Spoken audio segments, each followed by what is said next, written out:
भगवान बाबा हनुमान जी को प्रणाम। महान त्यागी बाबा जोमदेव जी को प्रणाम। परमात्मा एक।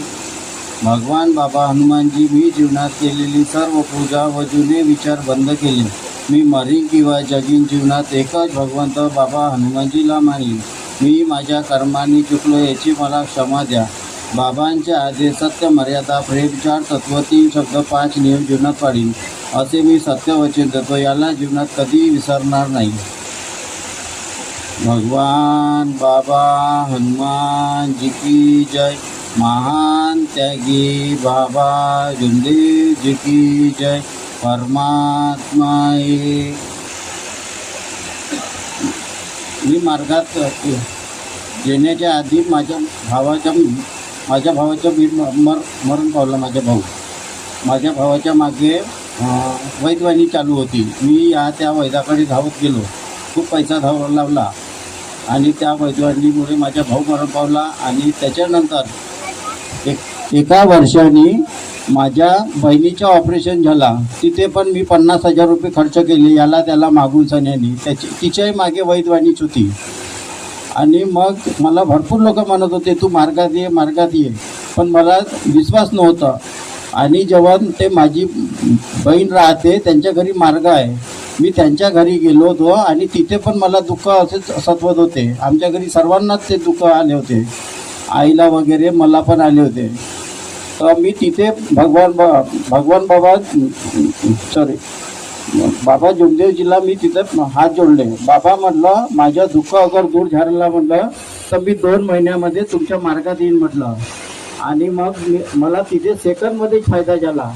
आणि मग मी विचार केला की आता मी आईला घरी आलो, मी म्हटलं की आई, आपण मार्ग घेऊ म्हटलं। तर आई म्हटली, जशी तुझी इच्छा, तुझ्या पाठीमागे मी म्हणेन। तर मग मी माझ्या जावयाला म्हटलं, तुमचे मार्गदर्शक कोण आहे?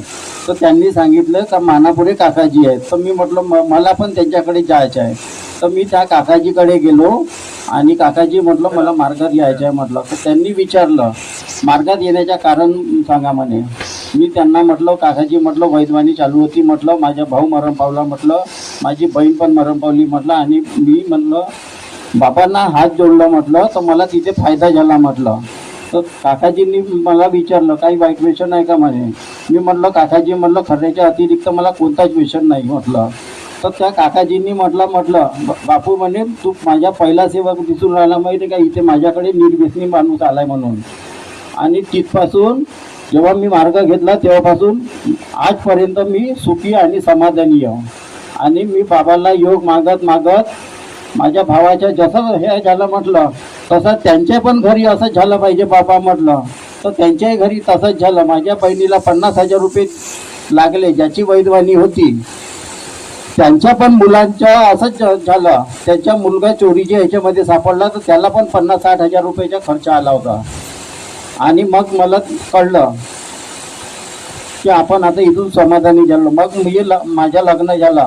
मग मी बाबाला योग मागितलं। बाबा म्हटलं, जसं माझ्या घरचा भाऊ गेला म्हटलं, त्याची हिशोबानं म्हटलं माझ्या घरी एक लहानसा मुलगा येऊ द्या म्हटलं।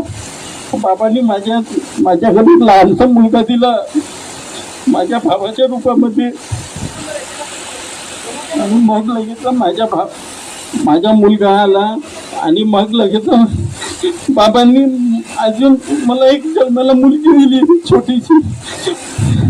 मी सुखी आहे आता या मार्गामध्ये, आणि मी मरेपर्यंत मार्ग सोडणार नाही। कोणी मला किती वाईट बोलते तरी मी या मार्गाच्या दूर जाणार नाही, आणि आपल्या बाबाच्या चरणीची राहीन आणि बाबाच्या चरणी मरेन। एवढे शब्द बोलून मी नमस्कार करतो।